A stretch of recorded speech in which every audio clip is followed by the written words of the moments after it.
আমি যাওয়ার জন্য রেডি হয়ে গেছি। আর চলো, এই যে হাতে ছাতাটা নিয়ে নিলাম। বাইরে প্রচণ্ড রোদ, রোদে যাওয়া যাবে না, তাই ছাতাটা নিয়ে নিয়েছি। তা চলো এখন যাওয়া যাক। আগে লাইট ফ্যান সব অফ করে দিই, না হলে আবার কখন আসবো তালা তালা দিয়ে যেতে হবে। চারিদিকে লাইট টাইটগুলো অফ করতে হবে।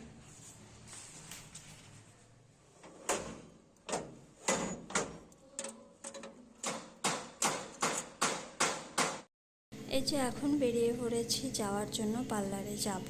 এই রোদে যাওয়াটা যে কষ্টকর কি বলবো, কিন্তু যেতেই হবে। কিছু শিখতে হলে তো একটু কষ্ট করতেই হবে। এখন না গেলে কখন যাব? যদি আরও বিকেলে যাই তাহলে আসতে তো অনেকটাই রাত হয়ে যাবে।